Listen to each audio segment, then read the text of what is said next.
வெண்பாவின் பொது இலக்கணத்தை நேற்றைய காணொலியில பார்த்தோம். இன்னைக்கு நம்ம வெண்பாவினுடைய வகைகள் பற்றி பார்க்கலாம். இந்த வெண்பாவானது குறள் வெண்பா, சிந்தியல் வெண்பா, நேரிசை வெண்பா, இன்னிசை வெண்பா, பக்ரோடை வெண்பா என்று 5 வகைப்படும். குறள் வெண்பாவானது ரொம்ப குறுகிய அடிகளை உடையதாக ஓரடி முக்கால் என்று பதிவு செய்யப்பட்டிருக்கு யாப்பெரும் கலக்காரிகையில. அதாவது 1.25 அடிகளை கொண்டதாக இந்த குறள் வெண்பாவானது இருக்கு. இது அடியால் பெயர் பெற்றது என்றும் சொல்லப்பட்டிருக்கு.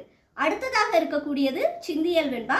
சிந்தியல் வெண்பா என்பது ஈரடி முக்காலாக, அதாவது அடியால் பெயர் பெற்ற நூல் என்று பதிவு செய்யப்பட்டிருக்கு. அடுத்ததாக இருக்கக்கூடியது நேரிசை வெண்பா, இன்னிசை வெண்பா. இந்த 2 வெண்பாக்களுமே ஓசையால், அதாவது இசையால் பதிவு செய்யப்பட்டிருக்கு. இதனுடைய அடிவரையறை மூவடி முக்கால் என்று சொல்லப்பட்டிருக்கு. அடுத்ததாக இருக்கக்கூடியது பல அடிகளை பெற்ற தொடையால் பெயர் பெற்ற பக்ரோடை வெண்பா என்பது 5வதாக பதிவு செய்யப்பட்டிருக்கு.